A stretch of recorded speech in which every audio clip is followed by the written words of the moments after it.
ಪವಿತ್ರ ಗೌಡಗೆ ಅಶ್ಲೀಲ ಮೆಸೇಜ್ ಅನ್ನ ಕಳುಹಿಸುತ್ತಾ ಇದ್ದ ಎಂಬ ವಿಚಾರಕ್ಕೆ ಸಂಬಂಧಪಟ್ಟಂತೆ ಪಟ್ಟಣಗೆರೆಯಲ್ಲಿ ರೇಣುಕಾ ಸ್ವಾಮಿಯನ್ನ ಹತ್ಯೆ ಮಾಡಲಾಗಿತ್ತು ದರ್ಶನ್ ಅಂಡ್ ಗ್ಯಾಂಗ್. ಈಗ ಅದೇ ವಿಚಾರಕ್ಕೆ ಸಂಬಂಧಪಟ್ಟಂತೆ ಪರಪ್ಪನ ಅಗ್ರಹಾರಕ್ಕೆ ದರ್ಶನ್ ಅನ್ನ ಬಂಧಿಸಲಾಗಿತ್ತು. ನಂತರ ಅಲ್ಲಿ ಒಂದು ಫೋಟೋ ಕೂಡ ವೈರಲ್ ಆಗಿತ್ತು. ದರ್ಶನ್ ರವರ ಫೋಟೋ ವೈರಲ್ ಆಗಿತ್ತು. ದರ್ಶನ್ಗೆ ಪರಪ್ಪನ ಅಗ್ರಹಾರದಲ್ಲಿ ರಾಜ್ಯಾತಿಥ್ಯವನ್ನ ನೀಡಲಾಗ್ತಾ ಇದೆ ಎಂಬ ಆರೋಪ ಕೇಳಿ ಬಂದಿತ್ತು. ಅದೇ ವಿಚಾರಕ್ಕೆ ಸಂಬಂಧಪಟ್ಟಂತೆ ದರ್ಶನ್ ಅನ್ನು ಪರಪ್ಪನ ಅಗ್ರಹಾರದಿಂದ ಬಳ್ಳಾರಿ ಜೈಲಿಗೆ ಶಿಫ್ಟ್ ಕೂಡ ಮಾಡಲಾಗಿತ್ತು. ಅದೇ ಸಂದರ್ಭದಲ್ಲಿ ದರ್ಶನ್ ಒಬ್ಬ ಸೆಲೆಬ್ರಿಟಿ ಆಗಿರೋದ್ರಿಂದ ಮನೆಯೂಟಕ್ಕೆ ಅರ್ಜಿಯನ್ನ ಕೂಡ ಸಲ್ಲಿಸಿದ್ರು. ಆದರೆ ಈಗ ದರ್ಶನ್ಗೆ ಏನಾದರೂ ಮನೆಯೂಟಕ್ಕೆ ಅವಕಾಶವನ್ನ ಕೊಟ್ಟರೆ ಬೇರೆ ಆರೋಪಿಗಳು ಕೂಡ ಮನೆಯೂಟ ಸಲ್ಲಿಸುವ ಸಾಧ್ಯತೆ ಇರುತ್ತೆ ಎಂದು ಹೈಕೋರ್ಟ್ ಅದನ್ನ ವಜಾಗೊಳಿಸಿತು. ಇನ್ನು ದರ್ಶನ್ ರವರು ಜಾಮೀನಿಗೆ ಅರ್ಜಿಯನ್ನ ಕೂಡ ಸಲ್ಲಿಸಿದ್ರು. ಬೆನ್ನು ನೋವಿನ ನೆಪವನ್ನ ಇಟ್ಕೊಂಡು ಅರ್ಜಿ ಸಲ್ಲಿಕೆಯನ್ನ ಕೂಡ ಮಾಡಲಾಗಿತ್ತು.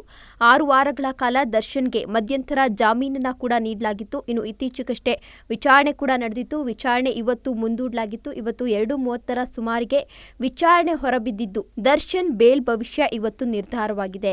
ದರ್ಶನ್ಗೆ ಇದೀಗ ಬಿಗ್ ರಿಲೀಫ್ ಸಿಕ್ಕಂತಾಗಿದೆ. ದರ್ಶನ್ ಸೇರಿದಂತೆ 7 ಆರೋಪಿಗಳಿಗೆ ಇವತ್ತು ಜಾಮೀನು ಮಂಜೂರಾಗಿದೆ. ಅಂದ್ರೆ ಪರ್ಮನೆಂಟ್ ಆಗಿ ಜಾಮೀನು ಮಂಜೂರಾಗಿದೆ. ಒಟ್ನಲ್ಲಿ ಅಭಿಮಾನಿಗಳಿಗೆ ದಾಸನ ಬಿಡುಗಡೆಯಿಂದ ಸಂತಸ ಮನೆ ಮಾಡಿದೆ.